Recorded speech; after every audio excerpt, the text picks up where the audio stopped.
Bienvenue dans Oser la reconversion, le podcast numéro 1 sur la reconversion. Je suis Claire Virose, ancienne avocate d'affaires, j'ai tout plaqué pour réaliser mon rêve. Et ça a été la meilleure décision de ma vie. Si toi aussi tu as choisi une carrière par défaut ou pour faire plaisir à ton entourage, tu te demandes ce que tu fais encore dans ton job, découvre ici, chaque lundi, des invités qui te ressemblent et qui ont osé la reconversion dans tous les domaines. Ils nous racontent leur success story pour, à ton tour, oser la reconversion. Beaucoup d'entre vous ont besoin d'avoir un job qui a un véritable impact, un métier avec du sens qui sert vraiment à quelque chose. Un travail qui compte et qui n'est pas juste un boulot. C'est souvent le moteur d'une reconversion, mais je le sais, ces jobs sont rares et surtout, c'est très difficile de trouver ce type de poste en gardant un statut de cadre salarié. C'est pourquoi je suis ravie aujourd'hui de vous présenter On Purpose et leur programme associé qui forment les futurs leaders d'organisations à impact social et environnemental positif. On Purpose, c'est une association qui repère les talents à fort potentiel, désireux d'avoir un métier qui a du sens et les forme pendant 1 an pour les préparer à occuper des postes à responsabilité dans des organisations à impact. Vous effectuerez 2 missions de 6 mois dans des organisations partenaires, comme par exemple l'association Emmaüs, la Fresque du Climat, la Fondation de France ou encore Citeo. Et surtout, aucune insécurité financière car pendant votre formation d'1 an, vous êtes rémunéré. Vos missions, accompagnement dans la réorganisation de l'activité et du changement d'échelle, structuration et process, développement et déploiement de l'offre commerciale, mise en place de la stratégie de communication et notoriété et bien d'autres. Question pratique, vous travaillerez 4 jours et demi par semaine dans l'organisation partenaire et retrouverez votre promotion tous les vendredis après-midi pour une formation thématique. Vous serez aussi accompagné par un coach et mentor tout au long de l'année pour vous permettre d'aborder sereinement votre transition. Le programme associé de On Purpose se déroule à Paris et en Île-de-France. Les candidatures pour la prochaine rentrée d'octobre 2025 sont actuellement ouvertes. Vous avez jusqu'au 7 avril pour candidater. Alors rendez-vous dès maintenant sur onpurpose.org. Je vous mets le lien dans les notes de l'épisode. On Purpose, O-N-P-U-R-P-O-S-E. Aujourd'hui, j'accueille dans Oser la reconversion Marion Sarlet. Après avoir travaillé en marketing chez Citroën puis Havas, Marion a tout plaqué pour devenir agricultrice et faire pousser des plantes dans l'eau, dans le Gers, avec son mari. Elle partage à sa communauté de plus de 115 000 abonnés ses conseils sur l'hydroponie sous le pseudo Les Sourciers.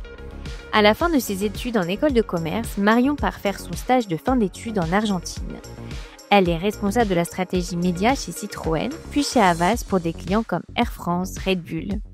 Un travail qui fait rêver sur le papier, mais Marion se sent très vite déconnectée de cet environnement assez superficiel.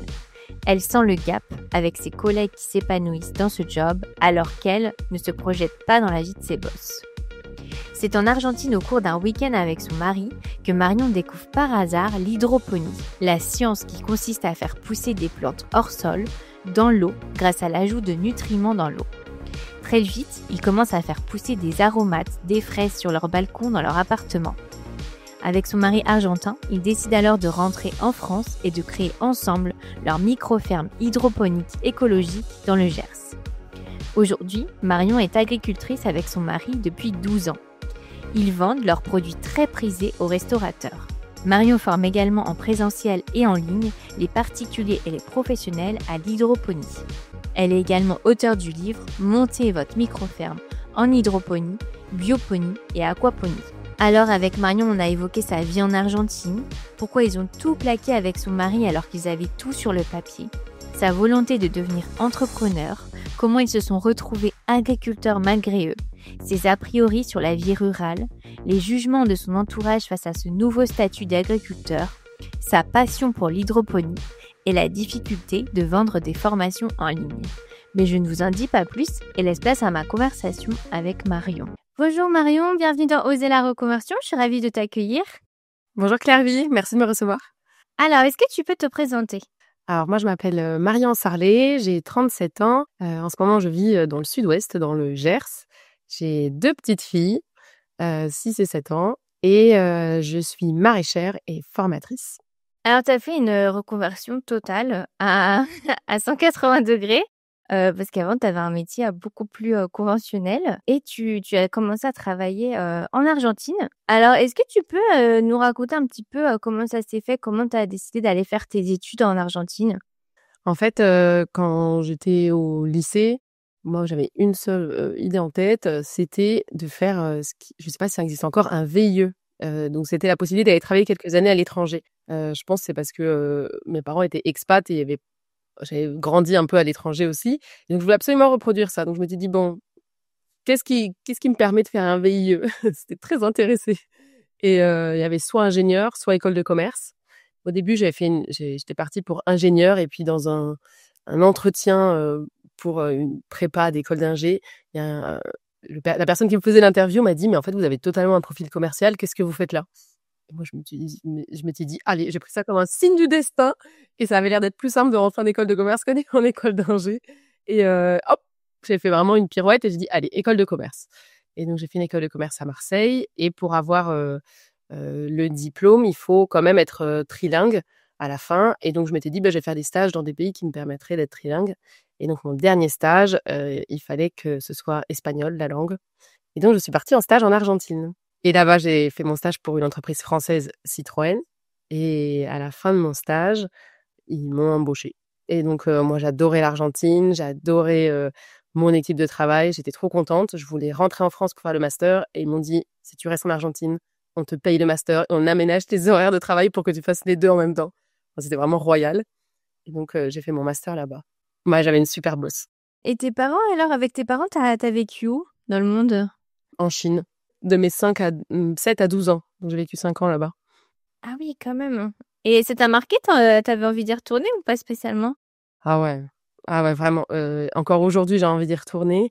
Après, je sais que la Chine que j'ai connue dans les années 90 n'a plus rien à voir avec la Chine d'aujourd'hui parce qu'eux, entre-temps, ils y sont retournés travailler, donc on est allés les visiter, en touriste et ça a vraiment changé, mais j'adore ce pays, qui est très méconnu.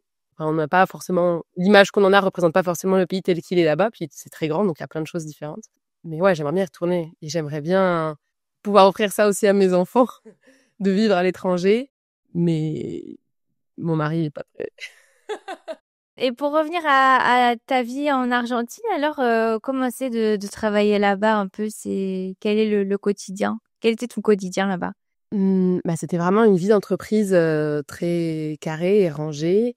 L'Argentine, c'est hyper accueillant comme pays. Enfin, c'est une terre d'accueil d'ailleurs, ils sont même culturellement, ils ont vraiment hérité de plein de cultures différentes, c'est passionnant. Ils sont tout le temps de bonne humeur, ils sont drôles, ils sont gentils. Enfin, c'est à la fois le monde du travail est bon, bah, quand même très strict, mais dans une ambiance qui est tellement agréable et moi, juste en faisant mes horaires, c'était, «Waouh, elle fait ses horaires, elle reste jusqu'à 18 heures». Donc j'étais la petite française très sérieuse parce qu'eux, sont quand même un peu plus à la cool. Donc c'était pas difficile de se faire bien voir et je suis vraiment contente avant d'avoir fait du coup une expérience d'entrepreneuriat, d'avoir eu cette expérience en entreprise et j'ai l'impression que ça m'a appris vraiment, un cadre, vraiment, une approche globale. Alors l'avantage que j'avais, c'était que j'étais pour une filiale d'une très grosse entreprise et donc dans la filiale, il faut faire un peu de tout mais avec moins de gens et donc là, moi, j'étais dans le secteur de la communication mais du coup, je faisais à la fois relations de presse, événementiel, publicité, réseaux sociaux, site internet. Je touchais vraiment à plein de choses différentes.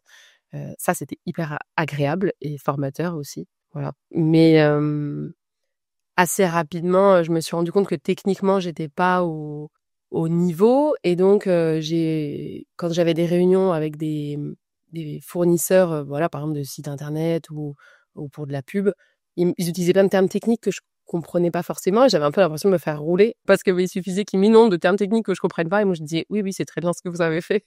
Et donc au bout d'un certain nombre d'années, j'ai demandé à aller, travailler chez le, fournisseur de services, donc qui était Havas Media à l'époque, pour apprendre vraiment, le côté technique et ma boss m'a vraiment poussée à faire ça parce qu'elle m'a dit: «Bon, tu vas travailler chez Havas, mais s'il te plaît, garde Citroën comme compte, comme ça tu tu t'arrangeras pour que la marque soit bien chouchoutée».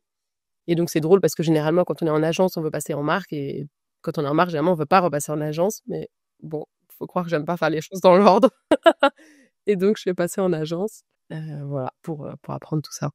Et chez Havas, c'était plus de pression ou comment c'était un petit peu?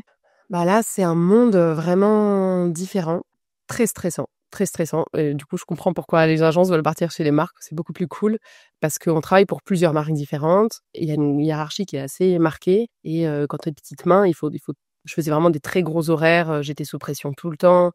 Donc il y a à la fois tes boss de l'agence, mais il y a toutes les marques sont aussi tes boss et donc tu vois, tu es un peu l'esclave de tout le monde. C'est aussi formateur, hein. Moi, j'ai beaucoup aimé travailler pour des marques différentes parce que je voyais la différence dans leurs approches, donc on s'enrichit. Après, ce qui était un peu plus compliqué, c'est qu'en Argentine, on n'a pas les mêmes règles qu'en France, justement, sur la protection, de la corruption, tout ça. Et donc moi, par exemple, pour donner un exemple très concret, les marques que j'avais à charge, je sais pas, Red Bull, Air France, etc., ils me disaient, voilà ton budget. D'ailleurs, c'était des sommes mirobolantes et ça, je trouve ça très très bizarre de gérer des centaines de milliers de pesos. Et ils me disaient, bah, place-les, voilà, ton job, c'est de les placer sur des sites, des plateformes, des applications, etc., pour nous donner de la visibilité avec voilà, un objectif de résultat. Et ensuite, derrière, bah, j'ai toutes ces plateformes qui viennent me voir, qui me disent, viens chez moi, viens chez moi. Si tu viens, on t'offre un week-end là, tiens, tu veux un ordinateur, tu veux un téléphone, et c'est bizarre comme monde.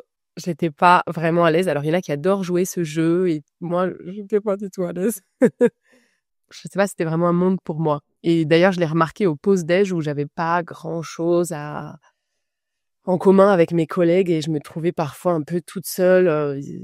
Ils étaient très dans le monde des stars, des célébrités, être invité à telle soirée et tout. Moi, c'est jamais un truc qui m'a attirée, donc je me sentais vraiment en décalage. Mais bon, j'étais quand même contente d'avoir travaillé là.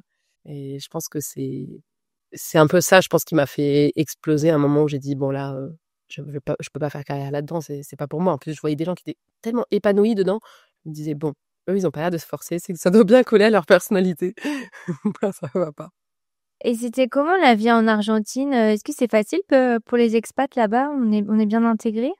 Très bien intégré. Ce qui est, je pense, le plus compliqué, c'est que côté économique, ben, on a droit à des contrats locaux et donc on gagne pas grand-chose. Et ce qui est le plus dur, je pense, pour les Français, c'est les congés.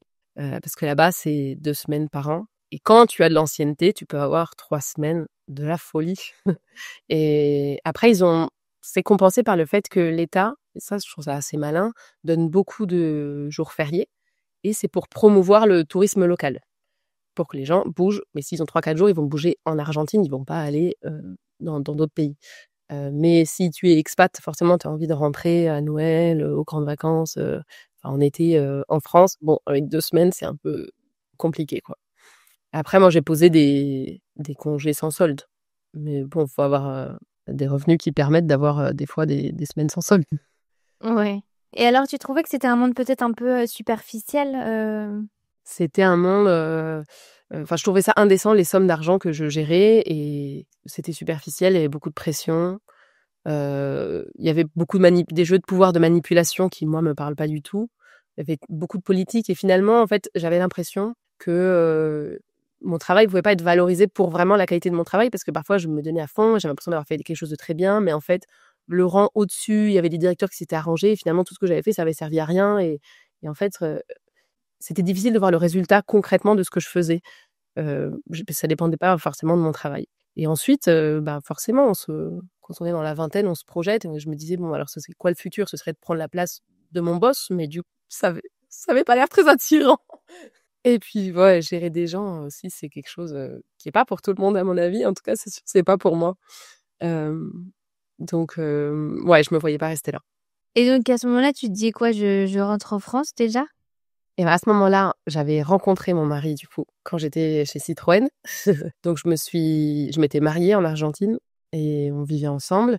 Et moi, j'avais toujours eu dans l'idée que je resterais jamais très longtemps au même endroit et je ferais toujours, bah, comme mes parents, 2-3 ans par-ci, 2-3 ans par-là. Et donc, je lui avais dit qu'il allait venir en France, il fallait qu'il apprenne le français, qu'il connaisse mieux ma famille, etc. Mais pour ça, je m'étais dit, bah, qu'en fait, ça va être le moment où on va déménager. C'est l'occasion bah, de démissionner, de tester autre chose. Qu'est-ce qui nous ferait plaisir? Donc on s'est projeté là-dessus, puis on s'est quand même donné le temps de la réflexion. Entre-temps, il y a Citroën qui est revenu me chercher et parce qu'il lançait un CRM, donc c'était vraiment un gros projet tout nouveau. Et ma boss, elle m'a dit, enfin mon ancienne boss m'a dit, si tu reviens, je te te paye ton billet pour la France et si tu veux en France, tu pourras travailler chez Citroën. Enfin, moi, je lui avais dit, je vais pas revenir parce que je pars. Et il m'a dit, OK, mais tes derniers mois, je veux que tu les lances le projet avant de partir et que tu formes quelqu'un pour prendre ta suite. Donc, je suis retournée chez Citroën avec vraiment en sérénité parce qu'il savait que je partais. Et donc, je me suis dit, OK, si elle peut m'arranger un poste à Citroën en France, et ben c'est l'occasion pour moi, au moment où je rentre en France, tester un truc, me lancer dans l'entrepreneuriat, nous lancer en couple, parce que du coup, le pauvre, je l'ai embarqué dans l'entrepreneuriat.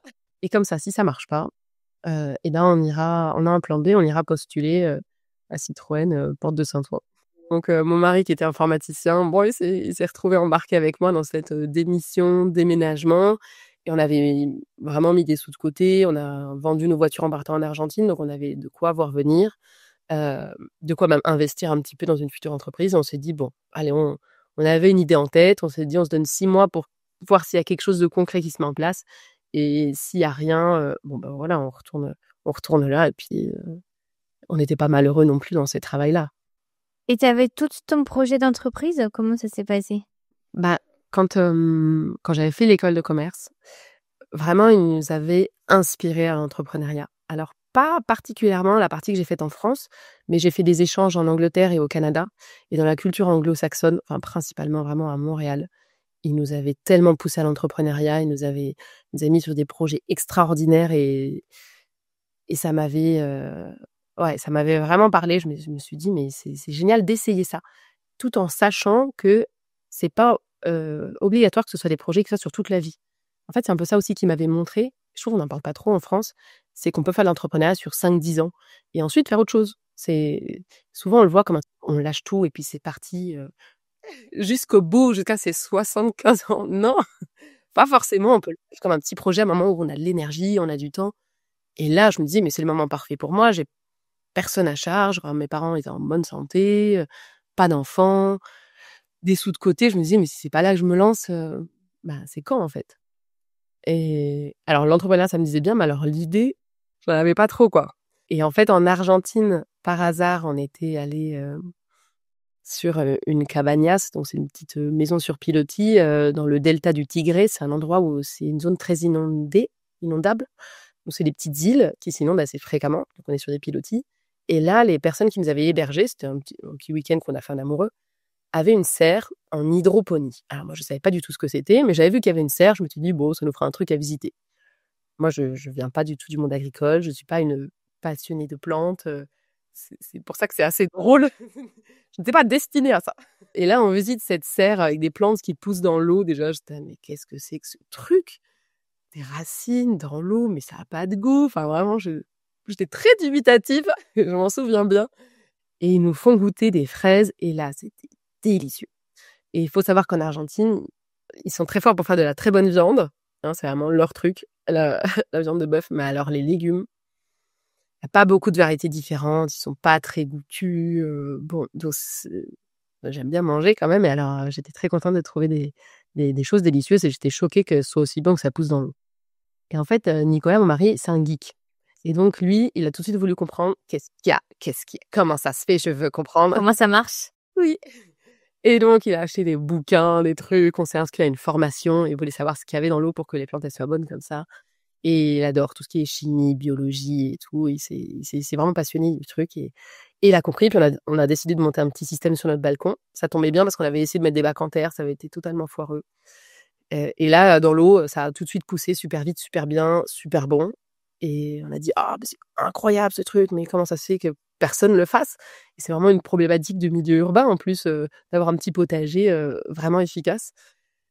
Et donc on s'est dit, en rentrant en France, on s'est dit: «Ben, on va faire ça, on va monter des petits systèmes hydroponiques sur des toits pour que les gens puissent avoir leur potager, même quand ils vivent, comme nous». Enfin, nous, on était vraiment un duplex, en plein centre-ville, avec piscine sur le rooftop. Enfin, c'était vraiment le truc de citadin où il y a pas de jardin, non.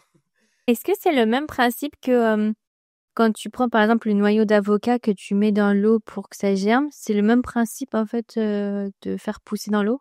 Ouais, c'est ça.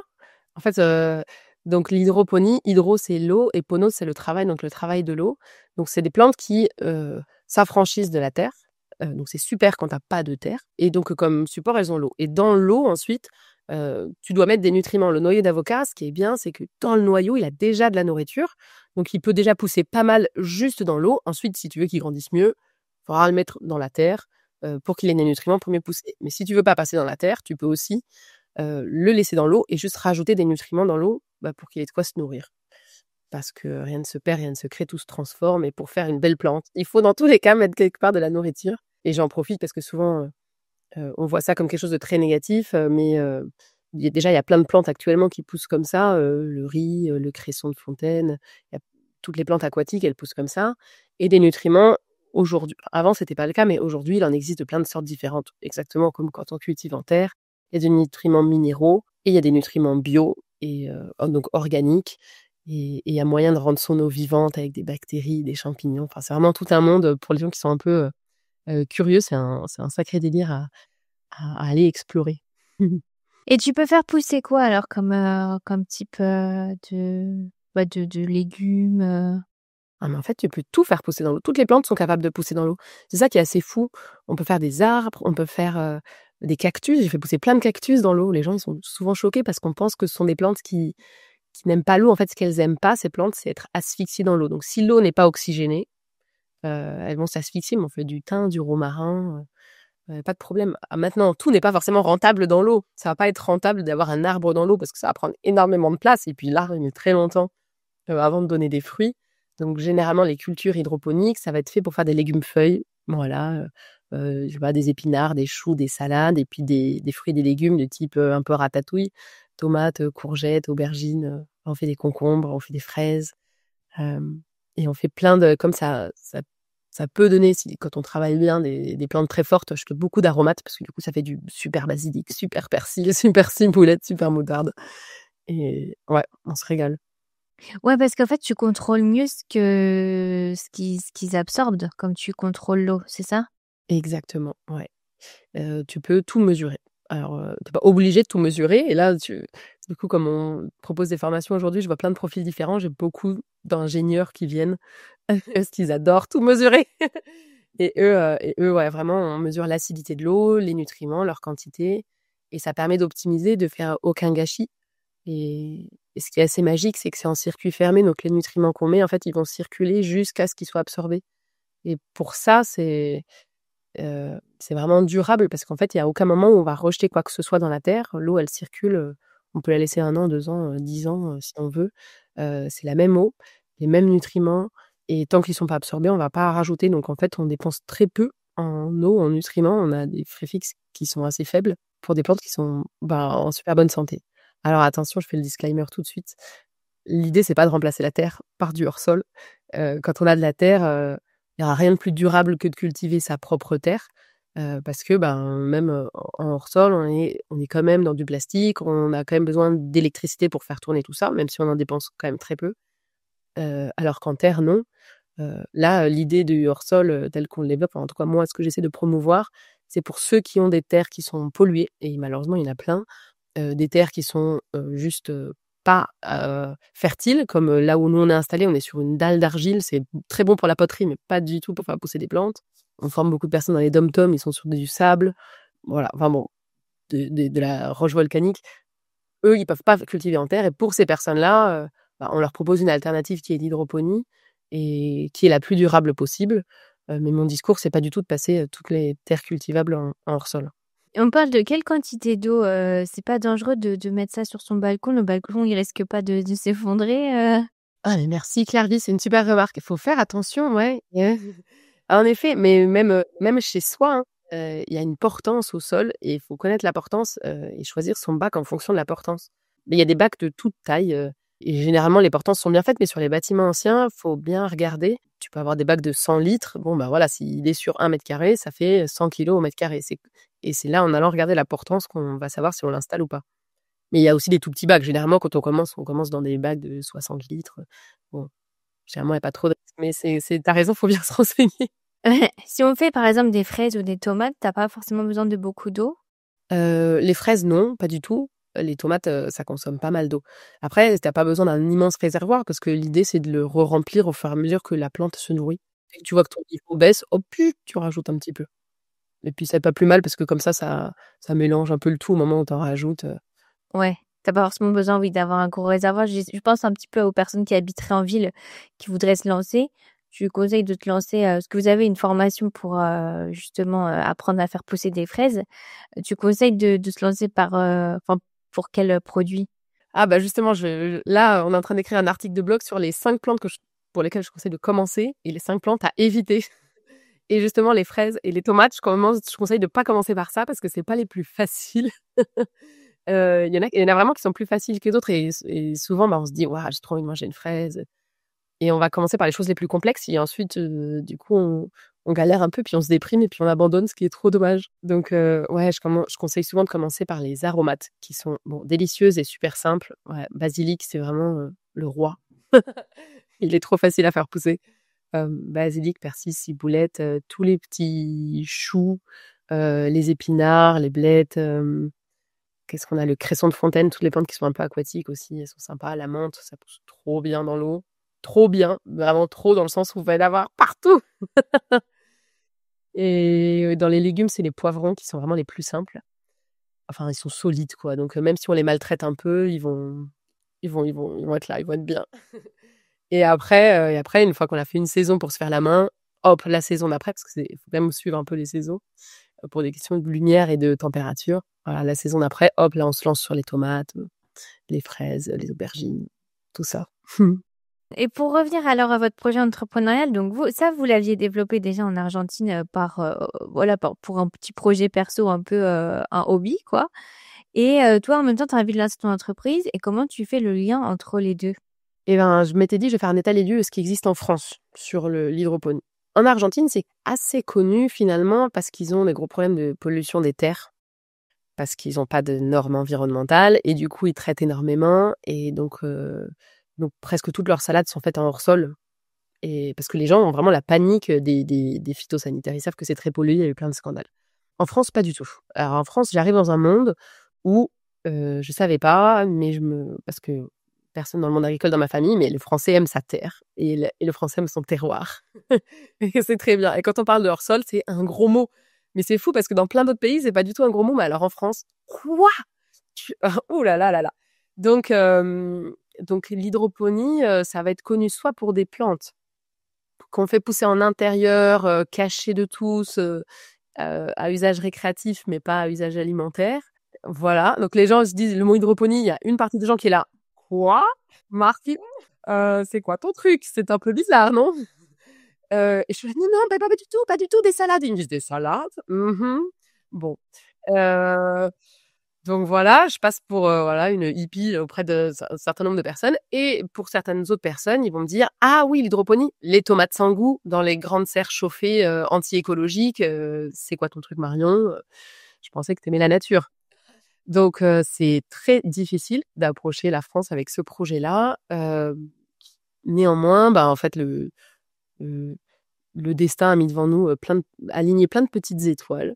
Donc on a acheté un livre sur le sujet et l'auteur du livre, il se trouve qu'il était dans le Gers et on est on est allé à sa rencontre. Le livre s'appelle Hydroponie pour tous. C'est un peu la bible de l'hydroponie en France et on rencontre l'auteur de ce livre qui a aussi monté une entreprise qui vend des systèmes, hydroponiques et des solutions nutritives et c'est lui qui a inventé, l'hydroponie bio. Donc je me suis dit: «Forcément, c'est une bonne personne, quand même, pour, vouloir faire quelque chose de bio alors que le minéral marchait très bien». Et on allait le voir et ça a été le coup de cœur. Il nous a vraiment encouragés dans notre projet. Donc moi, mon projet, c'était, je voulais faire des potagers hydroponiques sur des toits en ville. Et parce que en fait, c'est ce que j'avais vécu comme expérience et je voyais qu'en France, il n'y en avait pas. Et à Paris, bah, il y a pas mal de toits qui peuvent recevoir. Et puis, c'était comme le tout début de l'agriculture urbaine. Je m'étais dit: «Ah, il y a un truc à faire. Moi, ce que je voudrais, c'est installer des systèmes sur les toits en ville». Et lui, il nous a dit: «Trop bon projet, trop bonne idée de enfin faire parler de l'hydroponie sur des plantes qui sont légales, et qui sont produites de façon plus écologique que les tomates qui ont pas de goût». Parce qu'en l'occurrence, ça peut donner beaucoup de goût, l'hydroponie. Donc il nous a encouragés et il nous a conseillé de commencer par se faire à la main, sérieusement. Il nous a dit: «Mais trouvez-vous une petite serre, faites-vous la main et puis ensuite vraiment vous pourrez prétendre, enfin votre différence concurrentielle, ce sera vraiment votre expérience parce qu'aujourd'hui en France, personne n'a cette expérience-là». Et on s'est dit: «Mais il a trop raison». Et donc on a cherché à faire une ferme pilote. Aussi parce que, bah, quand on veut s'installer sur des toits, en ville, il faut un business model. Et comme c'est un business qui n'existait pas, c'était difficile d'aller voir les banques en disant: «Je veux faire ça, je vous jure, ça pousse super bien et ça sera rentable». Alors, sur parole, personne ne nous croyait. Donc on a cherché un site pour installer une serre, pour voilà, recollecter toutes les informations, économiques et techniques et ensuite aller faire des demandes de financement pour s'installer en ville et en parallèle, j'ai cofondé une association d'agriculture urbaine qui existe encore aujourd'hui, qui s'appelle l'AFOP, voilà, qui fait la promotion de toutes les formes d'agriculture urbaine et qui aide les personnes à s'installer en ville. Heu et d'ailleurs, j'adore cette espèce de croisement entre monde rural et monde urbain, c'est en sociologie, c'est passionnant et donc on commence par aller donc mes parents étaient encore à l'étranger, on va dans le jardin de ma grand-mère en banlieue parisienne et on se dit: «On va monter une petite serre là». Mais alors n'importe quoi. Quand j'y repense avec le recul, enfin, c'est mignon quoi, c'est vraiment des trucs, innocents du début. J'ai pris un barnum, de fête, tu sais, de mariage et je m'étais dit: «On va l'envelopper de bâches plastiques, ce sera notre serre». Mais l'inconscience, enfin, je me suis dit: «Mais au moindre coup de vent, ça se serait envolé». Enfin bon et pendant que je suis avec mes amis en train de monter ce barnum, je reçois un appel donc de William Texier qui était l'auteur de ce livre et il me dit, «Écoute Marion, on a trouvé une serre à louer à côté de chez nous». J'étais là: «Les amis, lâchez tout, on part dans le Gers». Et littéralement, ils ont tout lâché, on est allés se faire des crêpes et on a tout démonté ce qu'on avait commencé à monter et 2 jours après, on prenait le train pour le Gers et visiter des apparts et louer cette serre qui était à des amis à eux. Enfin, je trouve que la vie est assez folle. On a eu de la chance. Donc on loue une petite maison dans le Gers, on voit cette serre qui était donc déjà montée, super, une vraie serre professionnelle, hein, ce coup-ci.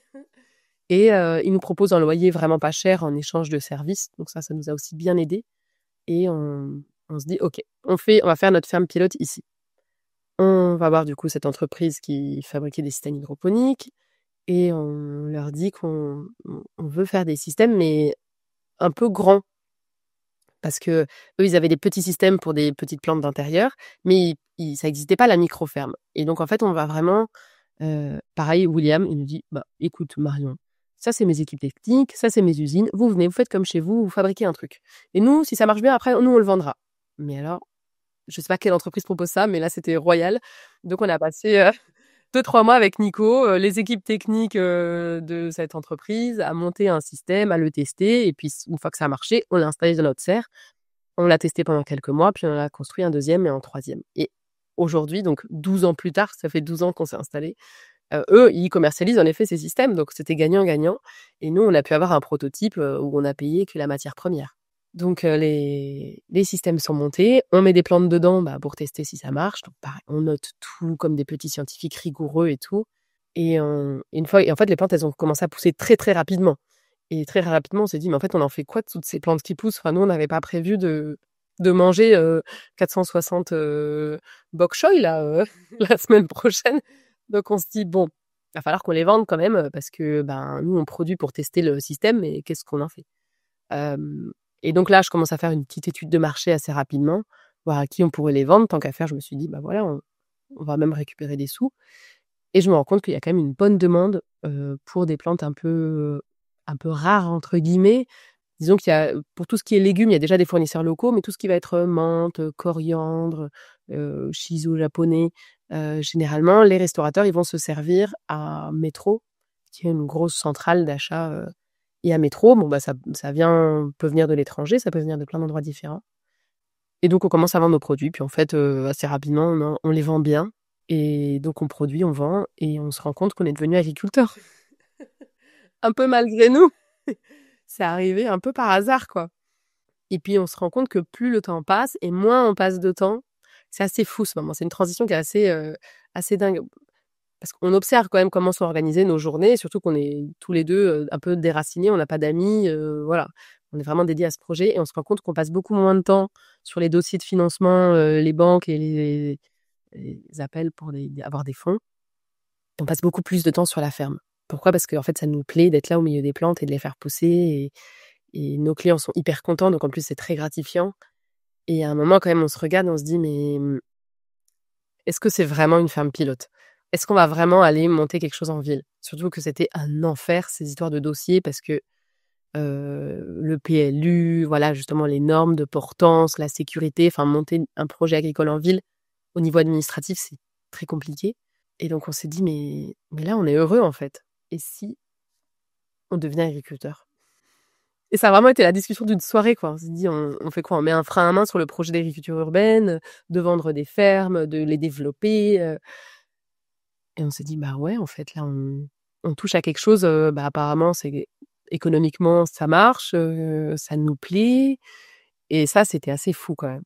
Et donc il a fallu qu'on moi, j'ai tout de suite arrêté. Alors là, je me suis pas posé la question trop longtemps. J'ai tout de suite arrêté de faire mes petits dossiers, et il a fallu qu'on annonce à tout le monde qu'on restait dans le Gers, que c'était pas, juste, une petite étape, une petite parenthèse, et que ça nous plaisait bien et qu'on allait vraiment s'installer en agriculture. Et bah, ça fait bizarre. En fait, au moment où il faut assumer. Oui, c'est un peu le changement d'identité, en fait. Et oui, c'est ça. Surtout qu'aujourd'hui, il y a heureusement, hein, c'est un peu à la mode, le retour à la terre, mais il y a 10 ans, 12 ans, c'était pas tant que ça. Je pense que le mot paysan était encore avec beaucoup de connotations négatives, et moi, la première, j'ai trop honte. Je me force à m'en rappeler, mais j'avais des préjugés sur, la campagne, et qui se sont avérés, je me suis vraiment ridiculisée dans ma tête, hein. C'est avéré tellement faux. Enfin, je suis tombée face à des gens, extrêmement cultivés et sur des choses beaucoup plus intéressantes que ce que je considérais de la culture avant. Et et donc ouais, je me suis pris une grosse claque, et après c'est l'assumer socialement. Je sais pas si tu vois ce que je veux dire, mais Comment ça s'est passé les réactions alors? franchement super bien. Après moi, mes parents, ils sont un peu foufous, donc ils étaient pas vraiment surpris, de moi, mais ouais, les personnes avec qui j'avais été à l'école, moi je pense qu'il y avait quand même une petite déception aussi, parce que, bah, enfin, faire une école de commerce, ça coûte super cher. Quelque part, on a investi pour s'assurer derrière une réussite. La réussite, on l'avait vraiment touchée du doigt parce que, ben, chez Citroën, on avait vraiment la vie de cadre bien rangée avec, voiture de fonction, tout ça, tout ça. Là, on s'était retrouvés avec, une vieille camionnette toute pourrie dans un endroit, paumé en France. C'est pas vraiment ce qu'on appelle le succès, et surtout qu'au début, on sait pas si ça va marcher ou pas. Donc ouais, je me rappelle de vacances de famille où bon, bah, tu dois un peu, passer à la question des oncles et tantes, qui franchement bienveillants mais inquiets, et tu sens l'inquiétude. Après, on avait que mon côté de ma famille, la famille de Nico, ils étaient pas là, et puis ils sont enthousiastes de tout, donc c'était pas un souci.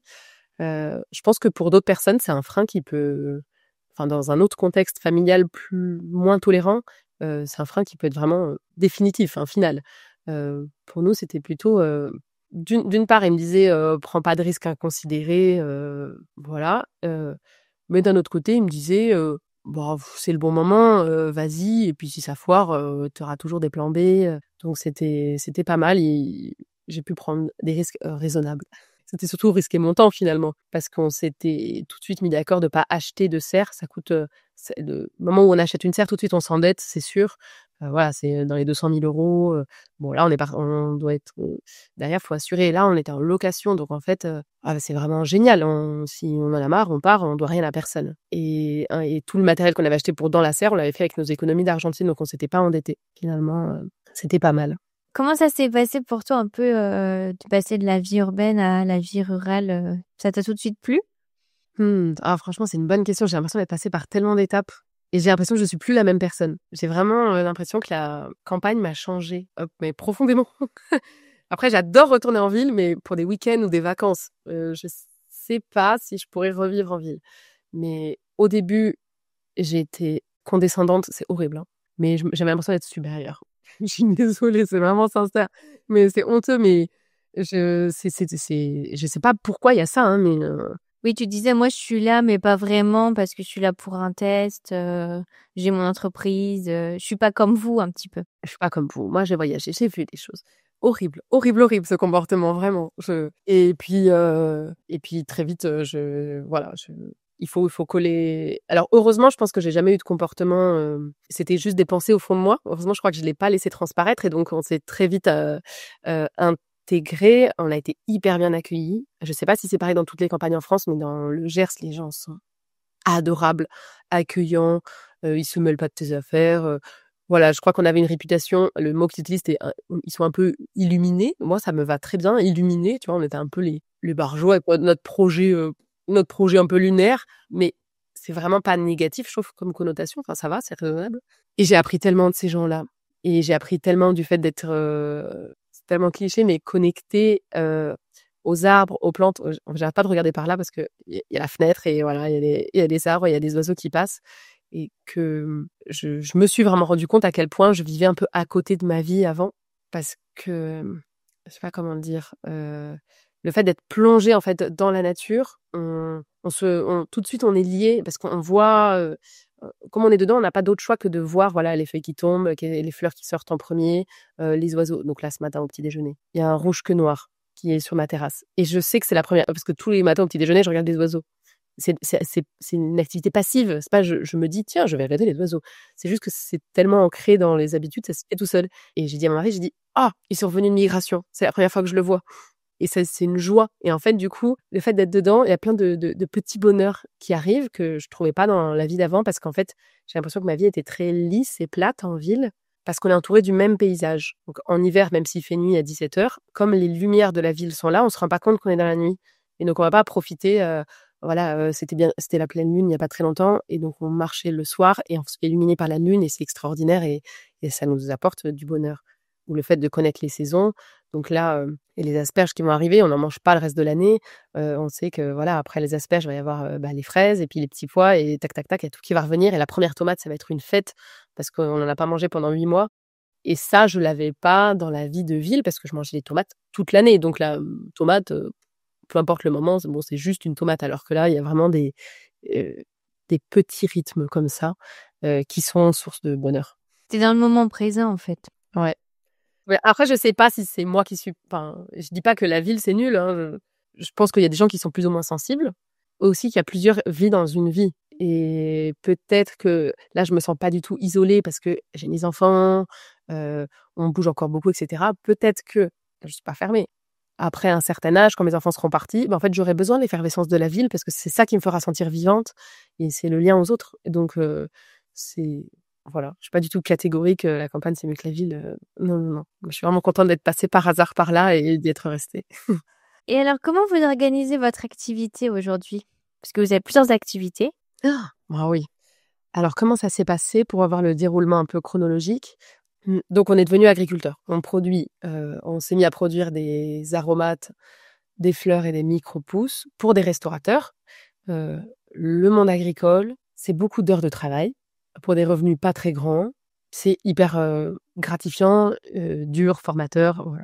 Je me suis très vite, rendu compte que c'est compliqué de le rendre compatible avec une vie de famille telle que moi j'imaginais. Attention, il y a plein de modèles de famille différents et quand je suis tombée enceinte, je pensais pas que mes enfants m'intéresseraient enfin, c'est devenu ma priorité numéro 1 et je m'intéressais plus du tout à la serre et à mon projet. Plus de ce bébé-là, je me sentais plus vraiment concernée. Je voulais vraiment être à fond avec mes enfants. Et donc on a décidé d'agrandir l'équipe et on a pris, pour la première fois cette année-là, donc en 2017, un stagiaire, qui s'est trop plu. Il a trop aimé ce projet et à la fin de son stage, on a proposé, de le garder, de s'associer et donc on est devenus 3 sourciers parce que l'entreprise, ça s'appelle Les Sourciers. J'ai oublié de le dire et 3 sourciers, super parce que du coup, moi, j'avais du temps pour être avec les enfants, moins super parce que, on n'a pas assez de revenus pour faire vivre 3 personnes. Donc c'est là qu'on a, comme beaucoup d'agriculteurs, décidé de, développer des produits, annexes. Alors, quand tu es agriculteur, les produits annexes, ça peut être plein de choses différentes. Ça peut être, des produits transformés, faire des sauces, des jus, ça peut être vendre des plants, il y a pas mal de choses différentes qui peuvent être imaginées. Nous, naturellement, ce qui est venu, c'était les formations parce qu'en fait, depuis le tout début du projet, je communiquais énormément sur les réseaux sociaux. J'avais commencé une chaîne YouTube qui cartonnait et donc j'avais énormément de demandes de visites et de conseils et je passais beaucoup de temps, toute la journée à répondre, à des messages, à aider les gens et j'adorais ça. Je me suis rendu compte que j'adorais encourager les autres à se lancer dans des projets similaires et donc on a proposé des formations sur site et on a eu des personnes qui sont venues et ça s'est super bien passé et je me suis rendu compte que ce mode de culture, il parle beaucoup à des gens qui viennent pas forcément de France métropolitaine.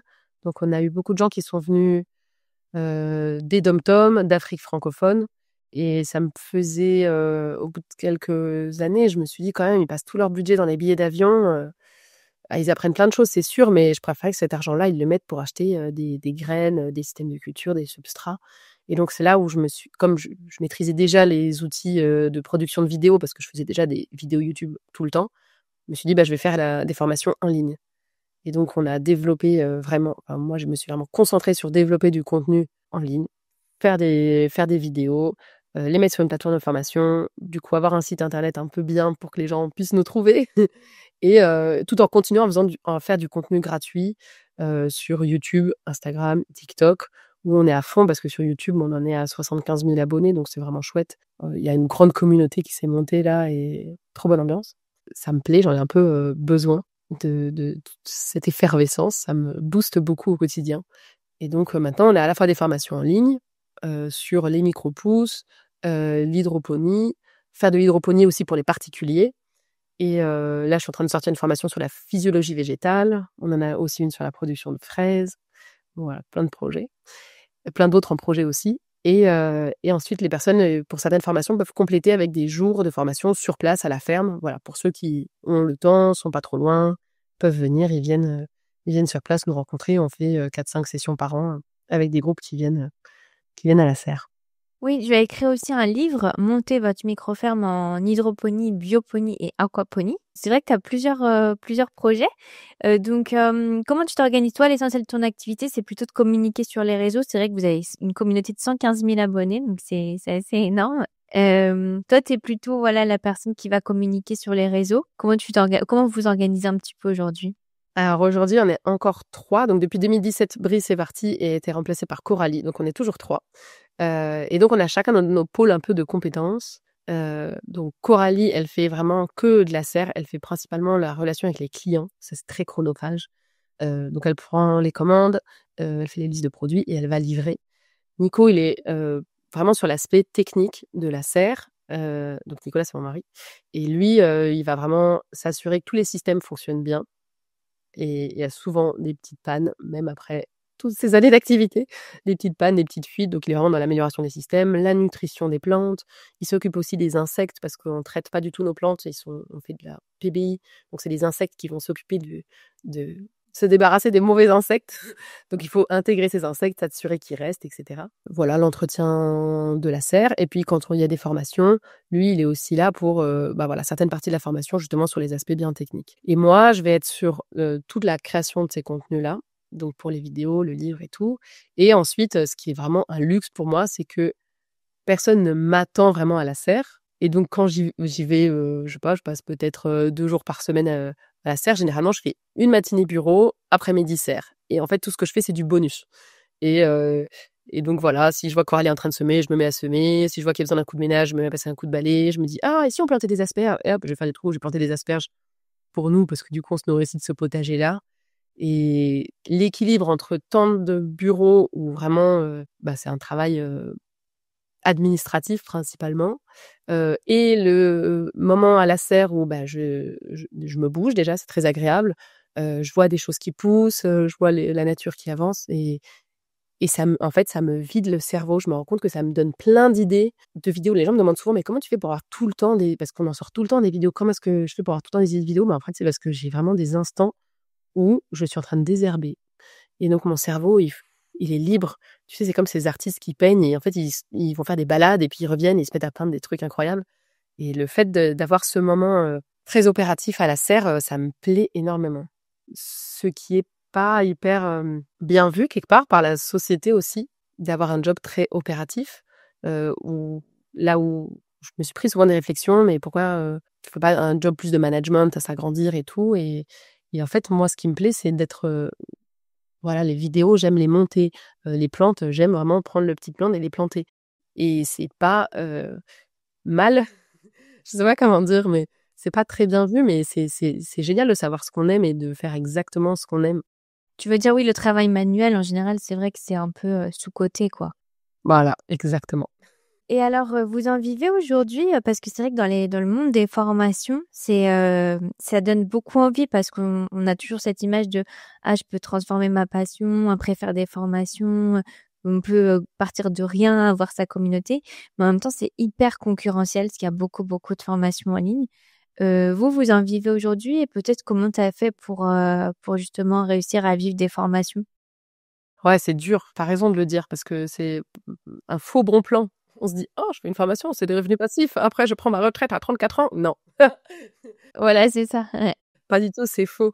Non, ça a été dur. Les 2 ont été durs. La ferme, c'est dur d'en vivre et la formation, c'est dur d'en vivre. Voilà. La formation, ce dont je me rends compte, c'est qu'il y a il y a souvent une effervescence à la sortie de la formation. On va en vendre pas mal, mais en fait, au fur et à mesure des années, on en vend de moins en moins. Surtout que moi, je suis sur un secteur de niche. Donc, les personnes qui vont s'intéresser à monter une entreprise de micro-pouces, parce que j'ai des formations qui s'adressent pas mal à des professionnels, il n'y en a pas tant que ça en France, quoi. Et une fois que le secteur des micro-pouces a été un peu saturé, parce que voilà, il y a 5 producteurs chaque grande ville, bon, c'est normal que j'en vende plus parce que, ou en tout cas plus beaucoup. Et donc chaque année, il faut que j'en sorte une nouvelle. Sinon, je peux pas en vivre. Et il y a des mois qui sont super difficiles. Ce qui est dur, c'est que tu sais jamais comment ça va se dérouler l'année. Je trouve que c'est vraiment dur pour ça, l'entrepreneuriat. C'est pour ça que je pense pas que je le ferai toute ma vie. C'est qu'il y a jamais un moment où tu dis, j'ai des revenus stables. C'est-à-dire que tu peux avoir un mois où tu as fait 1 500 € de chiffre d'affaires, comme ça arrive souvent chez moi vers décembre, janvier. Et là, tu es là. Mais en fait, ça va pas du tout. Et là, donc, il y a pas mal de moments où on se paye pas. Et après, tu as des mois où d'un coup, tu sais pas pourquoi, hop, ça cartonne. Moi, j'ai le livre qui se vend super bien. Enfin, super bien. Voilà, je l'ai réédité parce que j'avais vendu tous les premiers. Donc là, j'en suis à 3000 livres vendus, donc c'est quand même pas mal. Et j'en vends en moyenne 1 par jour.